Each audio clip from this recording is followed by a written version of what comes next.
আসসালামু আলাইকুম, ওয়েলকাম করছি রিয়াসাত আজিম। ভিন্ন ধর্ম মতাদর্শে যারা শুনছেন সবার প্রতি আন্তরিক কৃতজ্ঞতা। যে ডিসকাশনটা করতে চাই, ঠিক এই ভিডিও যখন করছিলাম তার আগে ইফতারের আগ মুহূর্তেই বলতে পারেন, আমি আমার সহকর্মী আরিফের সাথে একটা কন্টেন্ট রেডি করছিলাম মিরপুরে, এবং সেটা শিডিউল করা ছিল যে ইফতারের পরপরই যেন আমরা সেটাকে প্রচার করতে পারি।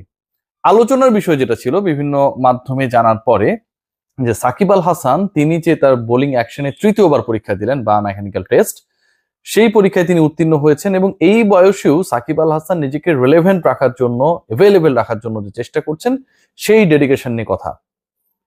সেই আলোচনাটা যখন শেষ হয় এবং সেই কন্টেন্টটা মোটামুটি যখন প্রকাশও করা হয়, তার ঠিক আগ মুহূর্তে সাকিব আল হাসান তার পেজে, তার অফিসিয়াল ফেসবুক পেজে একটা ভিডিও পোস্ট করেছেন।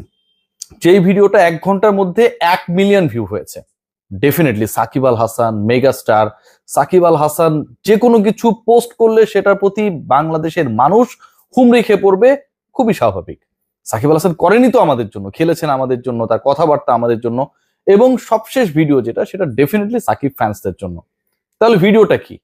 সেই আলোচনাটা যখন করতে যাচ্ছি ঠিক সে সময় আমি অনেক বেশি লজ্জিত, কারণ এই আলোচনা করবার আগে সাকিবকে আকাশে তুলে যে স্টোরিটা আমি করেছিলাম, সেটার সাথে তার ঘন্টাখানেক পরের সাকিবের কর্মকাণ্ডের কোনো ধরনের মিল নেই।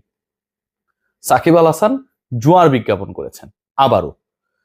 যে বিজ্ঞাপনটা করার কারণে অথবা যেই প্রতিষ্ঠানের সাথে যুক্ত হবার কারণে সাকিব আল হাসানকে নিয়ে তুমুল বিতর্ক ছিল, তুমুল আলোচনা ছিল, দল থেকে তাকে বাদ দিয়ে দেওয়া হবে এরকম একটা বাংলাদেশ ক্রিকেট বোর্ডের স্টান্স ছিল। সাকিব আল হাসান সেখান থেকে ফিরে আসলেন, সাকিব আল হাসান নিজেকে শুদ্ধ বললেন। সাকিব আল হাসান শুরুতে যখন এই ইস্যু নিয়ে আলোচনা হচ্ছিল তিনি অনেকটা বুঝতে পারেন নাই পুরো ইস্যুটা, সেটা ক্লেম করার চেষ্টা করেছেন যে আসলে এটা তিনি বুঝতে পারেন নাই যে তাকে আসলে জুয়ার বিজ্ঞাপন করানো হচ্ছে টাইপের।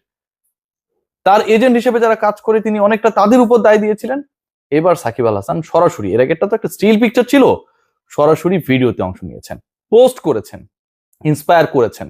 আবারও বলছি, সাকিব যেমন খেলেন আমাদের জন্য, সাকিবের সোশ্যাল মিডিয়ার পোস্ট 90%ও আমাদের জন্য, আমাদের তারুণ্যের জন্য, আমাদের যারা সাকিবকে আইডল মনে করি তাদের জন্য। সেই তাদেরকে সাকিব আল হাসান জুয়া খেলার পরামর্শ দিয়েছেন, আস্থা রাখতে পেরেছেন বলেছেন 1x বেটের উপরে, এবং সেটার উপর সাকিব আল হাসানের, মানে ওই জুয়া কোম্পানির উপর সাকিব আল হাসানেরও আস্থা রয়েছে। এবং তরুণ প্রজন্ম যদি আস্থা রাখে তাহলে তারা তাদের যে বোনাস, যে আয়, সেটাকে দ্বিগুণ করতে পারবে। সাকিব আল হাসানের পোস্টে সাকিব আল হাসান কি করার চেষ্টা করেন, খুব ইন্টারেস্টিং কিছু ফ্যাক্টস আপনাদের সাথে আলোচনা করব। Why do millions of cricket fans choose 1x bet? কেন এটাকে আসলে চুজ করা হয় মিলিয়ন্স অফ ক্রিকেট ফ্যান্স? এবং সেখানটায় তিনি ব্যাখ্যা দিচ্ছেন, simple, here you can bet on your favourite matches, আপনার ফেভারিট ম্যাচের গুলো নিয়ে আপনি বেট করতে পারবেন, support your teams and multiply your winnings several times. আপনি যে জিতছেন, মানে জুয়া খেলে তো জেতা এটাকে বলে, তাই না? এটা তো বেটিং কোম্পানির কর্মকাণ্ডের সাথে তো জুয়াটাই জড়িত, সেটা আপনার মাল্টিপ্লাই হবে সেভারাল টাইমস। তারপরে বলছে, why 1x bet? To me, for me, the answer is obvious, it's one of the most reliable platforms and I trust it. এই বেটিং বা জুয়া কোম্পানিকে তিনি বিশ্বাস করেন, সাকিব আল হাসান বিশ্বাস করেন, এবং তিনি তার ভক্তদেরকে এখানটায় কি বলেছেন, plus you will find the biggest bonus and free spins here. Spin, ওই যে রুলেটের স্পিন করে না, আমরা দেখি না বিভিন্ন মুভিতে, সেটা যদি করা যায় তাহলে এখানটায় বোনাস আসবে। Just use my promo code. ভাবা যায়, সাকিব আল হাসানের প্রোমো কোড আমরা পিজা খেতে ইউজ করতে পারি, ভালো লাগে না? ক্লদিং এ আমরা ইউজ করতে পারি, ডিসকাউন্টস পাবো, ভালো লাগে।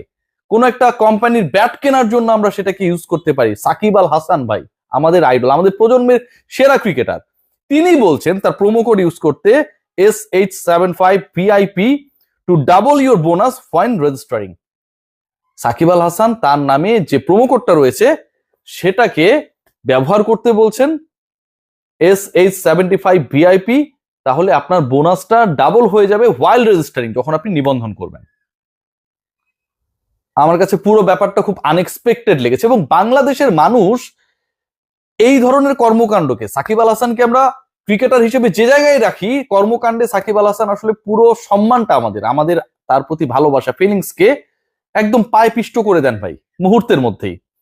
সাকিব আল হাসান এমন একটা সিচুয়েশন এখানটায় দেখা যাচ্ছে, আপনি যদি পুরো সাকিব আল হাসানের পোস্টার নিচে যান দেখবেন যে কমেন্ট বক্স এখানটায় হচ্ছে লিমিটেড করে দেয়া। এবং লিমিটেড করে দেওয়ার কারণে মাত্র 8টা কমেন্ট দেখা যাচ্ছে, 3000 শেয়ার হয়ে গেছে। সাকিব আল হাসানের এই যে ফজিলতপূর্ণ পোস্ট, এটাতে কমেন্ট মাত্র 8টা। সাকিব জানেন যে ভক্তদের উদ্দেশ্যে বা তার যে অডিয়েন্স গ্রুপ যাদের উদ্দেশ্যে তিনি এই প্রচারণাটা করলেন, এটাকে বাংলাদেশের মানুষ স্বাভাবিকভাবে নেবে না, ওয়েলকাম করবে না, এবং এটাই তো হওয়া উচিত, এটাই হওয়া উচিত। সাকিব আল হাসান এটাকে বাংলাদেশের মানুষ ওয়েলকাম করে নাই। সাকিব আল হাসান তার কমেন্ট বক্স লিমিটেড করে দিয়েছেন, লিমিটেড। একজন এত বড় ক্রিকেটার যখন তার কমেন্ট বক্সকে লিমিটেড করে এরকম একটা বিতর্কিত পোস্ট করেন, বিতর্কিত বলেই তো তিনি বুঝতে পেরে কমেন্ট বক্সটাকে লিমিটেড করে দিয়েছেন, শুধুমাত্র টাকার জন্য, অন্য কোনো কারণে তো না। 1xBet সাকিব আল হাসানের কোম্পানি না, শুধুমাত্র অর্থের জন্য সাকিব আল হাসান এই কাজটা করলেন। এটা কি কোনোভাবে কাঙ্ক্ষিত? যারা তরুণ, যারা দিন শেষে এই জুয়ার অ্যাডভার্স এফেক্ট সম্পর্কে প্রপারলি নোন না, কত পরিবার, কত ফ্যামিলি নিঃস্ব হয়ে গেছে, কত ফ্যামিলির ইয়াং যারা রয়েছে পিপল, তারা এসবে অ্যাডিক্টেড হয়েছে। বাংলাদেশের আইন যেটাকে কোনো কালে সমর্থন করেনি, সাকিব যে গভর্নমেন্টের পার্লামেন্টারিয়ান ছিলেন সেই সরকার, আওয়ামী লীগ সরকারও এটাকে সমর্থন করে নাই। সেই সাকিব আল হাসান জাস্ট ক্ষমতা হারানোর পর, জাতীয় দলে জায়গা হারানোর পর আবারও তার রূপে ফিরে গেছেন। তাহলে কি এই সাকিব আল হাসান কি আমরা এক্সপেক্ট করি, একসেপ্ট করি? এই সাকিব আল হাসানই কি আসলে রিয়েল সাকিব আল হাসান? নাকি যে সাকিব আল হাসানকে আমরা আমাদের স্বপ্নে শয়নে, যে সাকিব আল হাসানকে আমরা আমাদের আইকনিক পজিশনে ভাবি, সেই সাকিব আল হাসান অরিজিনাল সাকিব আল হাসান? একজন সাকিব আল হাসানের কত টাকার প্রয়োজন? বাংলাদেশের স্পোর্টসম্যানদের যদি আপনি সবাইকে প্লাস করেন, সবার অর্থবিত্তকে যদি যোগ করেন একসাথে, এক সাকিব আল হাসানের সমান হবে না ভাই।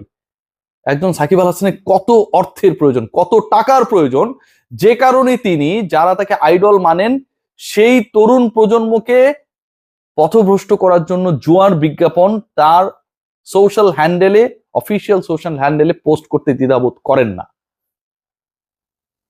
আমরা কি এই সাকিব আল হাসানকেই সাপোর্ট করি? এই সাকিব আল হাসানের জন্য গলা ফাটাই, এই সাকিব আল হাসানের খেলা দেখার জন্য বৃষ্টিতে ভিজেছি। একজন মানুষ সবকিছু মিলে আইডল হয়, একজন মানুষ আইকনিক ক্যারেক্টারে পরিণত হয় সবকিছু মিলিয়ে। সবচেয়ে বড় ব্যাপার যেটা, সেটা হচ্ছে আপনার পারফরমেন্সের থেকে আপনার ক্যারেক্টার, আপনার চরিত্র, চরিত্রের জায়গাটায় সাকিব আল হাসান এখনো সুধান নাই। সাকিব আল হাসান বাটে পড়ে অনেক সময় অনেক কিছু বলেন, তার ভুল ভ্রান্তিগুলো নিয়ে অনেক সময় অনেক স্টেটমেন্ট দেন, কিন্তু সত্যিকারের সাকিব আল হাসান, যেই সাকিব আল হাসানকে এই মুহূর্তে আমরা দেখছি, যে সাকিব আল হাসান 1xBet এর বিজ্ঞাপন করেন, যে সাকিব আল হাসান তার নাম রেজিস্টার করলে আপনার বোনাস ডাবল হয়ে যাবে, সেরকম অ্যানাউন্সমেন্ট দেন, যে সাকিব আল হাসান একটা বেটিং কোম্পানির উপরে বিজ্ঞাপনে বলেন যে আমি ট্রাস্ট করি এই কোম্পানিকে, এবং তার যারা শুভানুধ্যায়ী রয়েছে তারাও পারলে ট্রাস্ট করতে পারে, সেখানটায় ফ্রি স্পিন করা যাবে টাকা বাড়ানোর জন্য, মানে জুয়া খেলার জন্য আপনি ফ্রি স্পিন করতে পারবেন, ঘোরাতে পারবেন। সেই কথা যখন বলেন, এটা আমাদের আইকনিক সাকিবের সাথে যায় না। আবারও প্রশ্ন রাখবো, একজন সাকিব আল হাসানের আসলে কত টাকার প্রয়োজন যে জুয়ার একটা বিজ্ঞাপন না করলে তার চলেই না?